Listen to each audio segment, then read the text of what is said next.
Well, good morning, everybody. Um, I'm kind of hesitant to go ahead with what I want to say today without notes, but I'm going to do my best here. The reason is because this is such an important thing, and I don't want to mess it up. In that long list of names today, there's one that really stood out for me, and that was Shira. No, not an animated cartoon superhero, but Shira. Uh, she was she was mentioned. She was seen.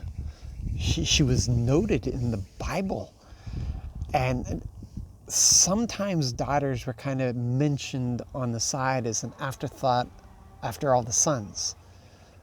But this was amazing because she was mentioned before her brother. She was mentioned before her brother, and she must have been quite the leader because she went on to plant or found, or whatever word you want to say, develop 3 cities.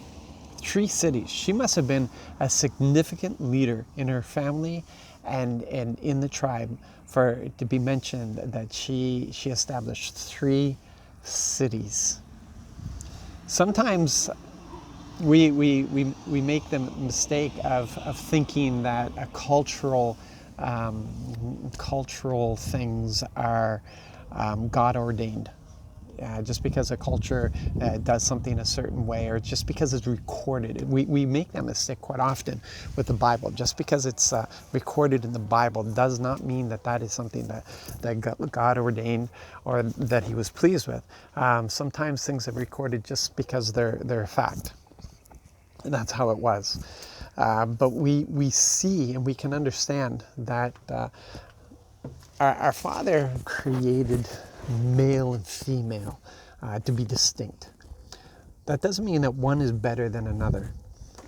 It doesn't mean that a female leader is better than a male leader. It doesn't mean that a male leader is better than a female leader. They just lead differently. It doesn't mean that one will accomplish more than another or one will be more blessed than another.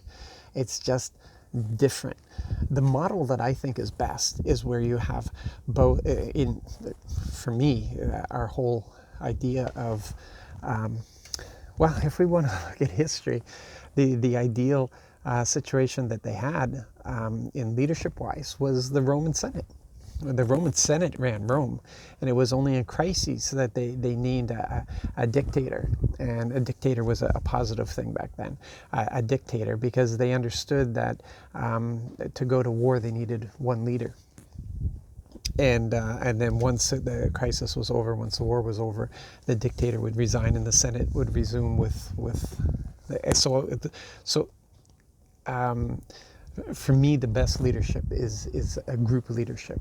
And the best group leadership is where you have both the male and the female aspects of Yahweh represented in that leadership. That's just from my study, that's from my observation, that's from my experience in various leadership roles. And when one person is in charge, it is a dictatorship. Excuse me with that. And that's an aside. It needs to be understood. The war between male and female needs to come to an end. And we need to live according to how the Lord has called us to live. Because we need the male and the female.